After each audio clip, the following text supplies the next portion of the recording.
So we should be live now. Hey there, alligators, everyone who's here. I know we only have like 3 people, a couple people here, but that's okay. It's a start for our first live stream. And yeah, welcome. Happy Cinco de Mayo. I don't remember if it was Patrick Perkins or who asked us if we were going to wear sombreros today. Yeah. But we never came across any, so maybe another time in a future deal. We can, though. That can be a patron deal that you guys actually choose, like, what we wear and, like, how we go about these live streams. But probably needs to be somewhat topic specific. That was one of the reasons why I was sort of leaning against wearing sombreros, since we're talking about all the different, like, how to keep our lives from being legalistic. I thought maybe the sombreros would make it too distracting. Maybe a little bit. Maybe not. Christine, that's my mom. Tom, and anyone else who's here, feel free to say hi in the comment box, but thanks, Mom. Alex said I was really tan. Comparatively. Comparatively. I've been in the yard doing yard work, so I got a lot of sun.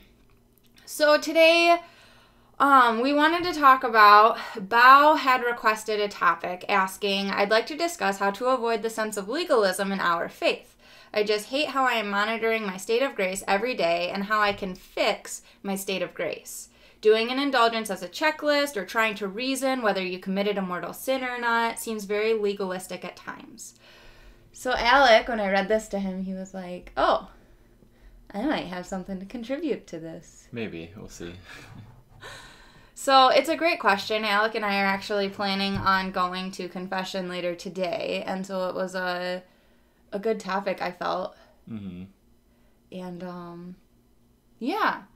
So the title of this video is How to Avoid the Scrupulosity, because when I converted Catholic, the priest essentially had encouraged me to go to confession every week. Like, if I mess up, run back to confession, which I feel like is great advice, but at the same time can be overbearing, or what was the word you used earlier for it? Overanalyzing. Yeah, just overanalyzing, like putting too much effort in at once. Yeah. So if anybody has any specific questions about this, you're like, feel free to type in the comment box and let us know, like, if you struggle with being scrupulous, or like if somebody's encouraged you to be overly like legalistic. But there is a brochure that we always look at before we go into the confession. It's I actually wanted to add the link. It's the confession pamphlet. It's the Examen of Conscience. Alec, what does the comment say that just popped up from Tom? It says, I'm surprised that every week. If you're not used to going, my thought would have been to start once a month. And if you find benefit, increase frequency. Sure. That makes sense. It's probably better doing like once a month, but with the idea that if you are in a state of mortal sin, that you're not supposed to receive the Eucharist, which is something that I struggle with. Like, if I'm in a state of mortal sin, I feel like that's when I need the Eucharist most. So then I'll consume it, and then I have to confess that in confession. And I understand why it's a sin, because being in full union and everything, but yeah. So there's this pamphlet. It's on the Knights of Columbus website. It's like a guide to confession. Hold on one second. Can you just post the link? Yeah, I will post the link, but this is like what the top looks like if you've seen this before, and it like goes through. So you can actually Google this. I just Googled confession pamphlet, and this came right up. And it goes through all of the different aspects that we can examine of ourselves. And sometimes I will have a very particular sin that I've committed that is weighing on me. Like, we skipped Mass 2 weeks ago. And last week, didn't we? We didn't even talk about church this last Sunday. We just slept in and did what we were doing, and like, yeah, so something like that where it's like, it comes between us and God, right? Like, that's what sin is. And sometimes that separation can be very apparent. And I feel like that's when confession is, like, most needed. Mm-hmm. So, my mom asked why we missed Mass. Because... Well, 2 Saturdays ago, we went to the christening, right? Oh, Sundays ago. Yeah, we went to... Casey my sister had her 3rd son dedicated up in Grand Rapids. So they don't do infant baptism, but they do the dedication. So they're committing to raise the child in the church, but it's just they're in a Protestant. I don't know if they're considered non-denominational or what they are, but Not Catholic. Not Catholic, yeah. So we went to that 2 Sundays ago, and then we were going to go to the evening Mass, and then we didn't. Yeah, exactly. What happened? We didn't go. I didn't want to? Yeah. It was probably me. I'm usually the instigator of not going to Mass if we don't go. Yeah. And you said, oh, that's close enough. It's close enough. We sang some songs to Jesus. God didn't think so. But that was also an aspect, like, in my heart of some of the legalism. Like, I understand attending Mass and, like, but we did set aside and, like, make the Sabbath holy that day. But I would still feel the need to go to confession and confess that we... Oh, yeah. What'd you say? You can read comments, too. It's nice that you don't lie. Honesty is good. Hey, Bowser. We're talking about all your stuff with the legalism. So Alec, when you first heard about this, what were your initial thoughts? About legalism? Yeah, like how to keep yourself from feeling...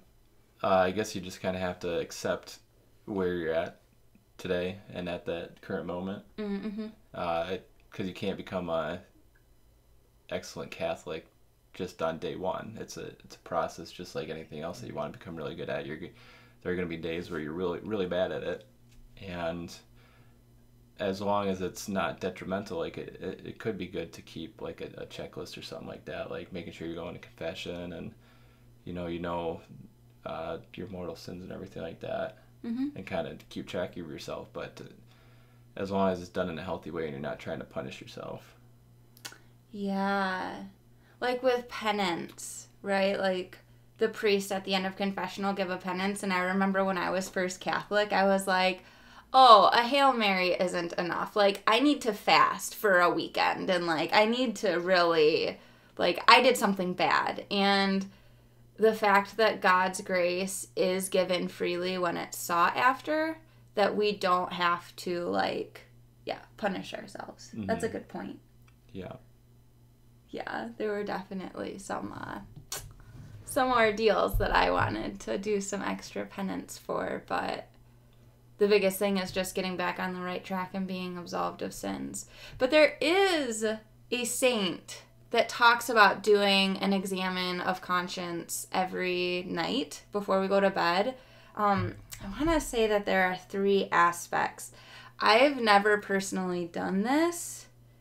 But I know... Christine said, so it's not that complicated? It shouldn't be.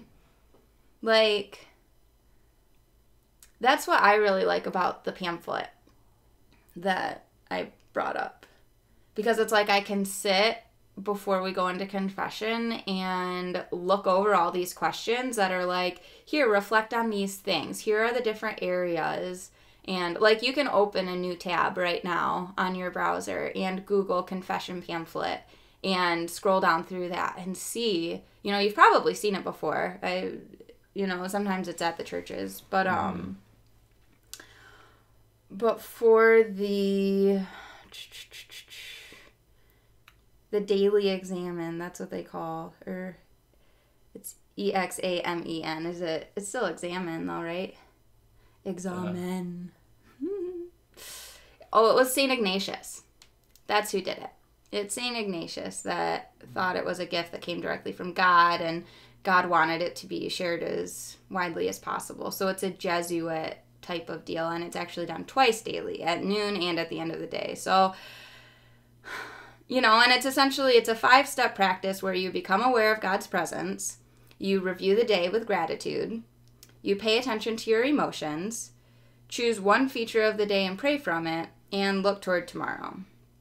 So, yeah, it's just like re-looking at what it is, and I guess it's more so focusing on the positive and looking at what's good instead of being like, oh, I cut that person off in traffic, and oh, I looked at a site I wasn't supposed to, and, different stuff like that would, like, weigh on us. But how does your conscience play into all of this? Well, do you want to take a stab at that one, or you want me to go? It's me. Well, essentially, a well-formed conscience comes from studying, and it comes from reading and doing, like, daily devotions and spending time in prayer with God. And so the conscience is a gift from God that ultimately is able to convict us on a very personal and intrinsic level that helps us be aware of what we're doing that can cause that heaviness. Thou, you say, love St. Ignatius, reading a book on how to discern the actions of evil spirits and good spirits. You do the examination of conscience every night now. Perfect. And I feel like that would be better, like, monitoring. You say that you hate how you're monitoring your state of grace every day and how you can fix your state of grace. So the difference between, like, a mortal and a venial sin, right? Like, a mortal sin is what actually draws us out of grace with God, and that has to have the 3 things. It has to be a grave matter. It has to be, like, a grave and serious matter. You have to have full knowledge of committing it, and you have to willfully have committed it. So those are the 3 things that are the mortal sin. And a venial sin doesn't take you out of a state of grace, but if it's something that you're, like, consistently struggling with, like, it wouldn't be a bad thing to bring up to a priest in confession. But it's not entirely necessary. So as far as, like, fixing a state of grace, like, that's what confession is for, but how to do better in maintaining a state of grace is also granted from, like, the grace that is received through the Eucharist or through confession or... Yeah, I guess as far as just, like, keeping a checklist and everything like that, it's just about slowly getting a little bit better every day, every week. And like I said before, just accepting yourself for where you're at right now and keeping your eye on that long-term goal of where you want to be. And kind of let that guide you through your day-to-day. And track your progress as you go. And I know Patrick Perkins had commented later on this post, Bao, that you had done, and he said, like, why we, like, to talk about why we believe the way we do and how to deal with anti-Catholic criticism. I think the anti-Catholic criticism is probably going to be for a different video, but as far as, like, why we believe the way that we do, I feel like that has a big piece about what even the state of grace means. And how that, it's such an integral part to our faith, right? Like, we have to be in the state of grace to receive the Eucharist. And it's through confession that we get to that point because it's the renewal of the baptismal promise. And I think that it's within baptism that the state of grace is so strongly, like, honored, or I don't know what word I would be looking for, like, why the state of grace is so important, because through baptism we have the clean slate, like, everything is washed away, and then we are able to have full union with the Holy Spirit to enter our souls. So yeah, I don't know. I think that would be, like, why we believe the way that we do as far as, like, the state of grace goes. There are different levels about why we believe in, like, the saints and why we believe in other things, which maybe could be a video on its own, but... Yeah. Tom says, it can get legalistic about mortal sin or not. It has bothered me, and so I focus on whether I committed a grave sin. which is one of 3 parts of mortal sin.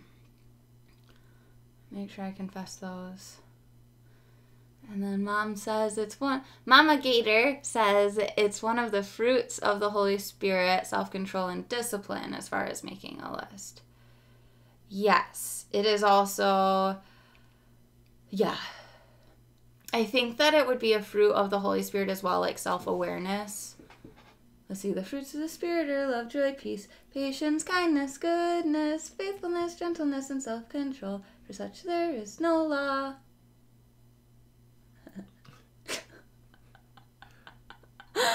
So maybe it is self-control. I'm thinking of like self-awareness and where that would come into, because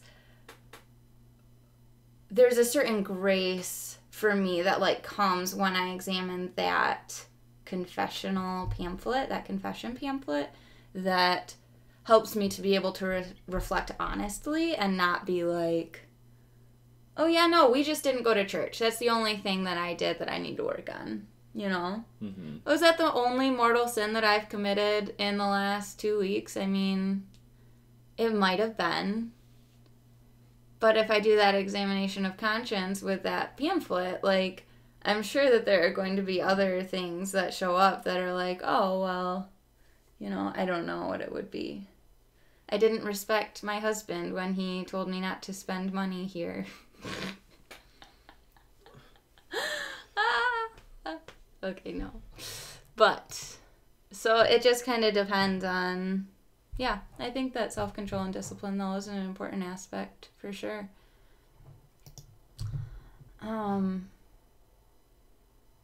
As far as indulgences go, too, though, I mean, I've done a couple videos on indulgences, and they are, like, you know, the difference between a plenary indulgence and a partial indulgence, and actually having a priest be a part of that or not. And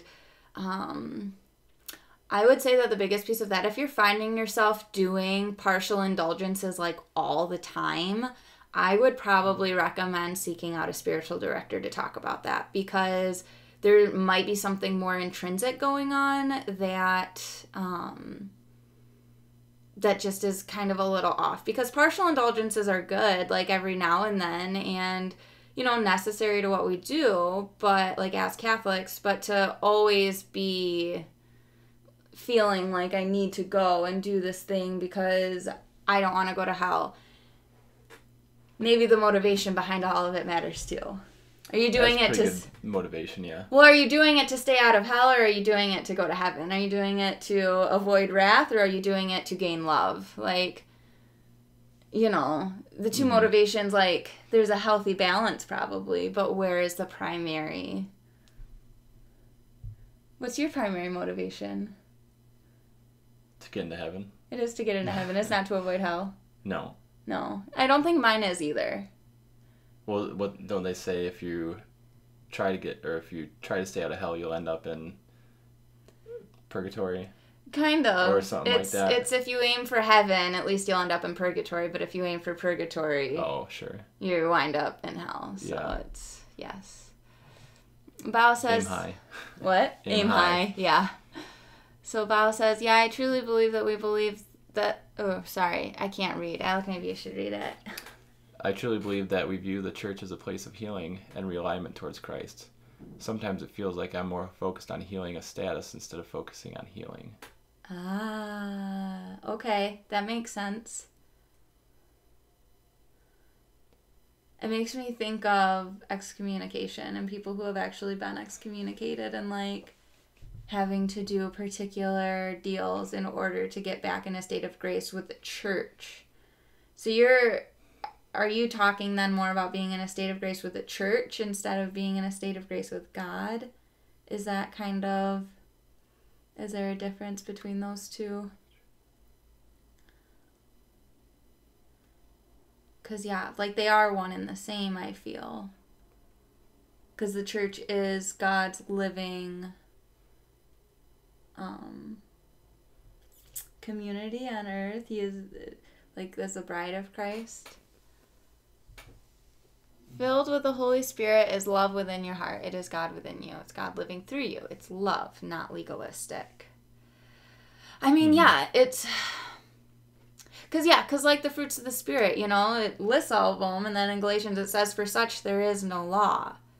Because it's not like a speed limit, and it's not like a, oh yeah, this reminds me of an analogy I thought of yesterday. Okay, so like when you first start learning how to drive on the highway, you are going, like you're constantly checking your speedometer, because it's like, okay, how fast am I going? I don't want to speed, and you're very conscious of like, okay, oh, I'm going 3 miles too fast, gotta like slow down. And like when you're with the driver's ed person, like they're like, nope, you gotta maintain that perfect speed.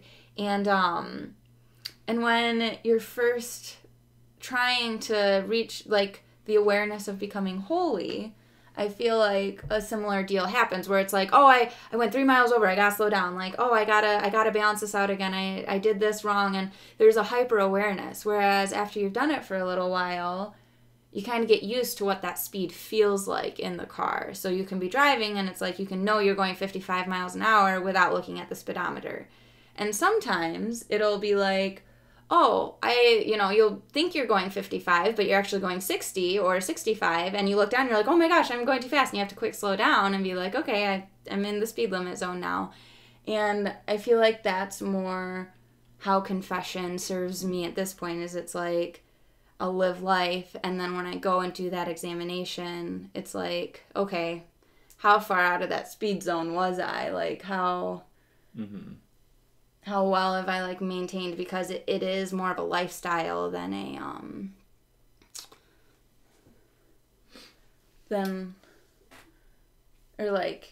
lifestyle as in you go running for 20 minutes out of a day instead of running all day. But just because you're not running all day doesn't make you not a runner, I guess. Well, as far as, I guess, like, from what Christine said is that it makes me think that, like, you know, it's a difference between like taking class and like a relationship with a significant other. Like taking class, like you have like tests, you have 1 test, 2 tests, 3 tests, you have to answer these questions these ways, so there's kind of like a checklist, whereas like a relationship is more than just a checklist. It's like growing with the person, and it's a lot of that stuff that you can't really put on a checklist that you have to grow into.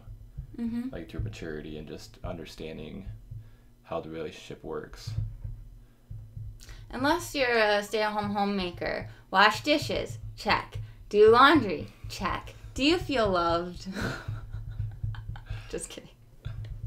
Or something like that. Yes, no, that's a great analogy. It definitely makes sense.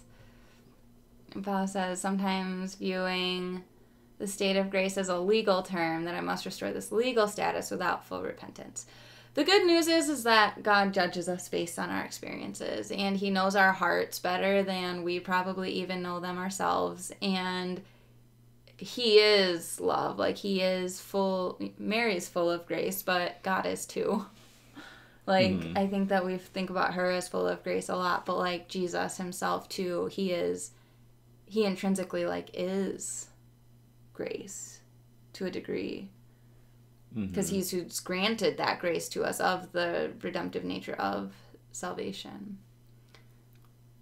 Will you read Abao's comment? Correctly understood, repentance is not negative but positive.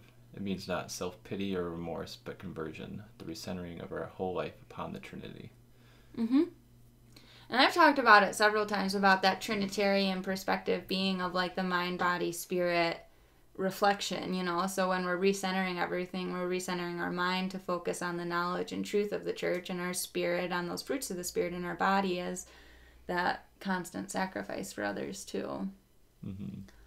With like volunteering at a soup kitchen, or, you know, all those other things I don't do often enough probably. I help people, just not in those ways. We all have our strengths. Yeah. And abilities. Alec likes to volunteer with Habitat for Humanity. I've done that a few times. Yeah. It's been a while. But, yeah, and conversion being a lifelong process, that it's not an overnight ordeal. It's not something, like Alec was talking about earlier, it's not like a snap of the finger and one day you're all of a sudden the super holy Catholic. Like, it's always, it's a constant state of conversion, which can be where some of that legalism might come into play where it's like constantly trying to figure out, am I in a state of grace now? Like when I think of this, when I read this, I think of like constantly being aware, like hyper aware of everything, being like, am I committing a sin right now by being here instead of being like at a nursing home talking to old people? Like, should I be over here right now? Alec, should we stop this live stream right now? And we need to go and do these things. Otherwise, we're sinning because we're not glorifying, you know. Mm-hmm. Like, you can get really legalistic with being like, well, we're called to clothe those who are naked. And, you know, oh, Alec, we have to go give all of our savings to the homeless people on the street because we're called to feed the homeless. And, like, you know, there's a level that's balanced and healthy. Mm-hmm. And, you know, being aware of what we can do and also using our stewardship within all of that, too. So. Yeah, and it's different for every person on what you can offer. Mm-hmm. Like, certain people will have lots of money and they can give lots of money. Other people will be their time or the different talents that they have. Mm-hmm. So just because one person does it one way doesn't mean that that's the way you have to do it or that's the way you need to do it. Right, yeah. There's no right way to heaven. I don't know if there's really a wrong way to heaven if you're going to heaven. But there's many paths. There are many paths, exactly. And Tom said we're also called to specific vocations, so those of us who are married are responsible in feeding, clothing, etc. our family. Yeah. We could do that, couldn't we, honey? I feed and clothe you, don't I?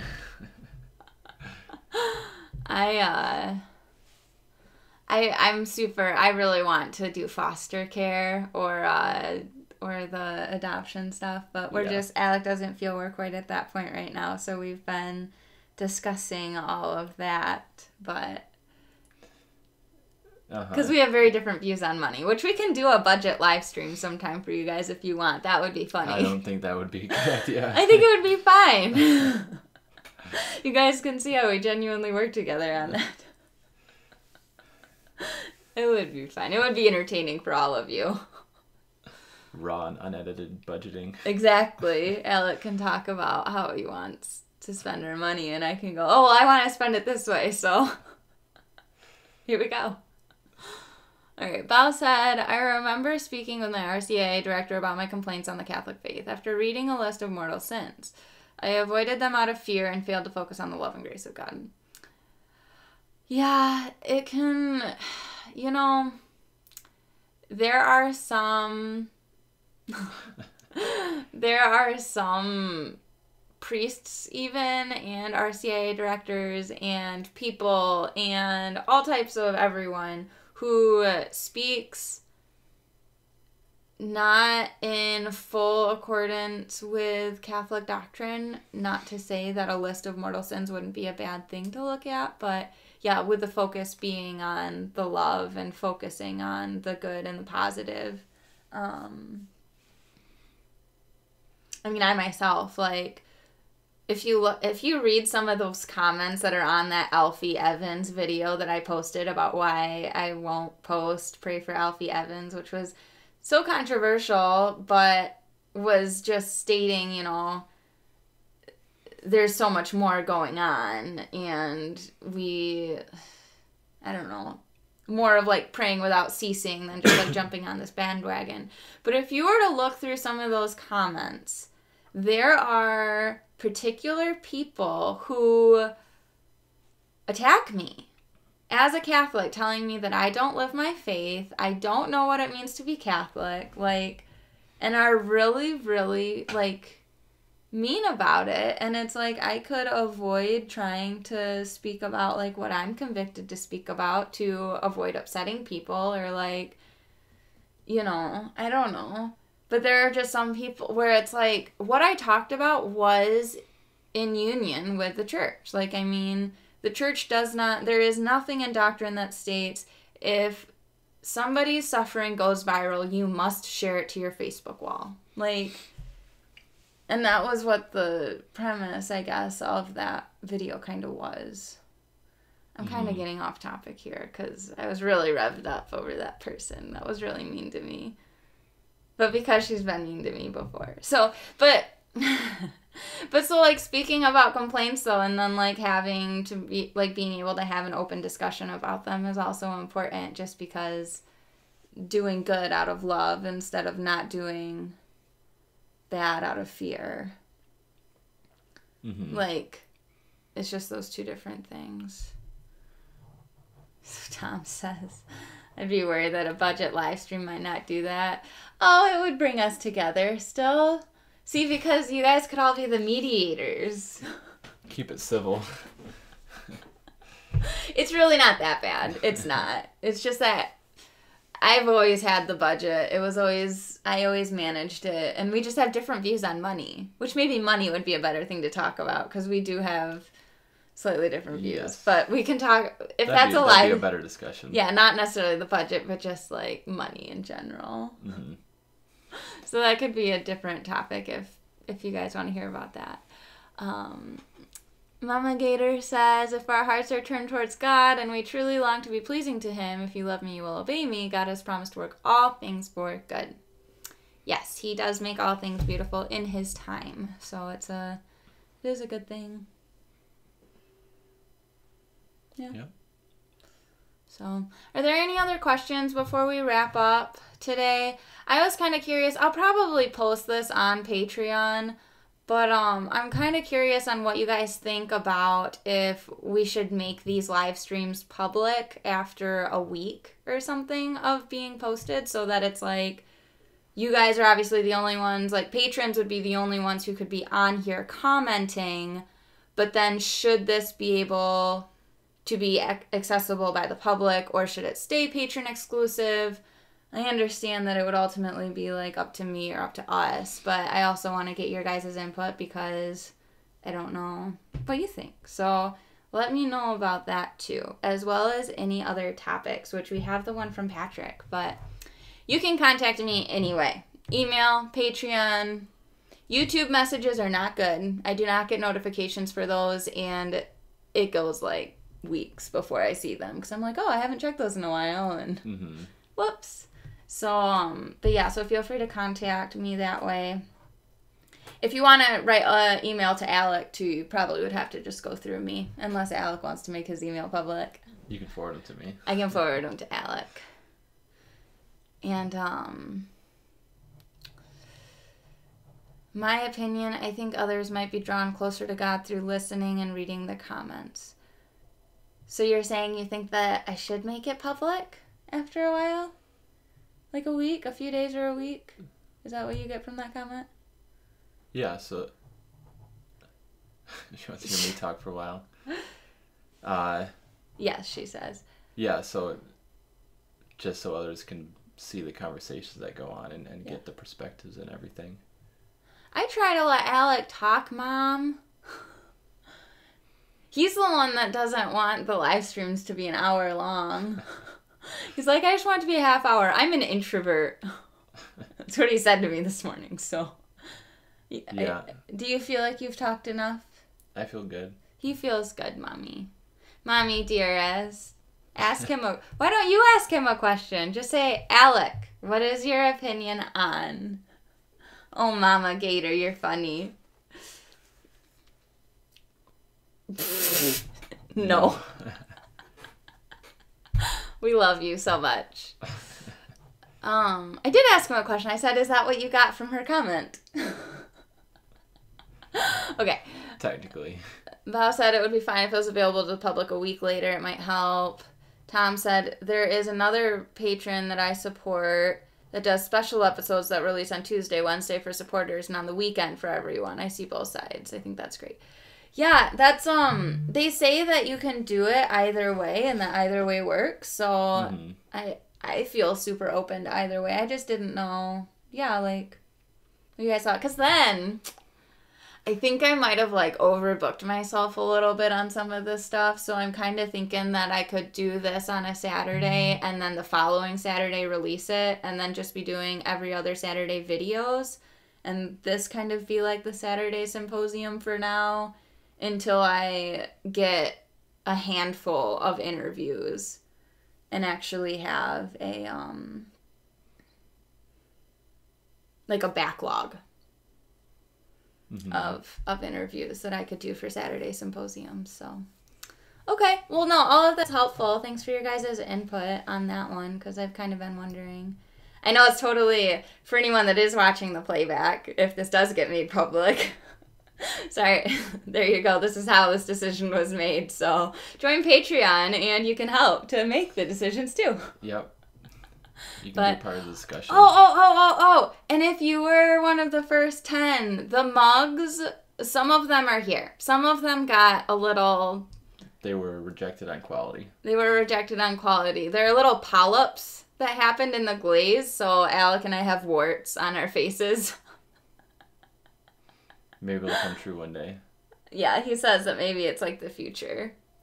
And, but so some of them are here, so I'll be mailing those out, and, but other ones, they'll have to wait. So I'm thinking I'll probably start by shipping out the international ones, because they'll take a little bit longer to get there, and then anyone who is in the U.S. will get theirs. I don't know when I'll get them. I know I'm getting 3 more, and then I have to wait for 4 more, so we'll see. Tom, thank you. That's gracious of you to be okay with waiting. Patience Are you is a okay with virtue. one with warts? I'm just kidding. It's a rare collectible now. They're so funny. It's so funny. Well, Mom, you technically weren't one of the first 10, but you can have one with warts maybe. You guys are all kind. Thank you. I had a feeling nobody would mind too much, but I did want to kind of keep you in the loop on that one. So, do you have one to show that has warts? Go get one, honey. Okay. Please. Honey, would you please go get one? Go get You're one. closer to the door. Alec will grab one here. Oh, gosh. Yeah, it's the blue glaze, apparently they've been having some issues with, so it just didn't work out. So the rest are gray. They're like kind of a blue-toned gray, but they are being remade and will be better than these ones here. So It's right on my eye. oh yeah, so this is one. Alec has a little wart right there. And I have a couple on my eye too, and face all through there. So yeah, so they just kind of didn't, and you can see them on the back here too, so they all kind of look like that, where they're indented and Little bubbles. little bubbles that bubbled up and popped, so yeah, so they're kind of funny. Oh gosh.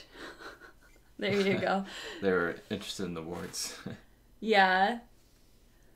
Hey, if you do specifically want one with warts on it, just let me know. No. I was talking about those, since we will have the extras, that maybe we will do the ones that weren't quality and have a later giveaway with those, with the precursor knowledge that there will be little polyps all over it. So we'll see.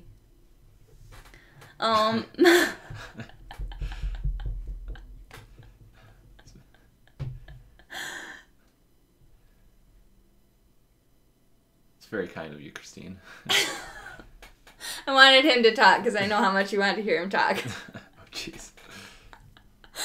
Okay, well, we're going to get going because we are going to go to Walmart to get cat litter and something else. What else is on the list? Popcorn kernels. And You're welcome. popcorn kernels and something else too. I don't remember Other what. things. A couple other things. And then we're going to go to confession. And then I think my little brother might have just Snapchatted me. Maybe he's going to stay home now to have a bonfire. Oh, he definitely Snapchatted the wrong person. Whoops. Nothing too Are you bad. sure about that? Yes, that was not the right person. So anyway, but we might be coming over later, Mama Gator, for a little bonfire. Alec doesn't know about this yet. I But do not. it's Cinco de Alright. Mayo, so Yeah. happy Cinco de Mayo. Party, but not too hard. Drink responsibly, don't drink and drive. Oh, it's my hair. Oh, Bobby, you're watching the... Yeah. A hickey or a curling iron burn? Oh, it's my hair. On the mug? No, he took a picture of me. This is getting off track. Okay. Yeah. Bobby's being funny. Okay. God bless you all. Thanks for tuning in. And until next time, we'll see you later, alligator. Bye. Ow. Okay, bye.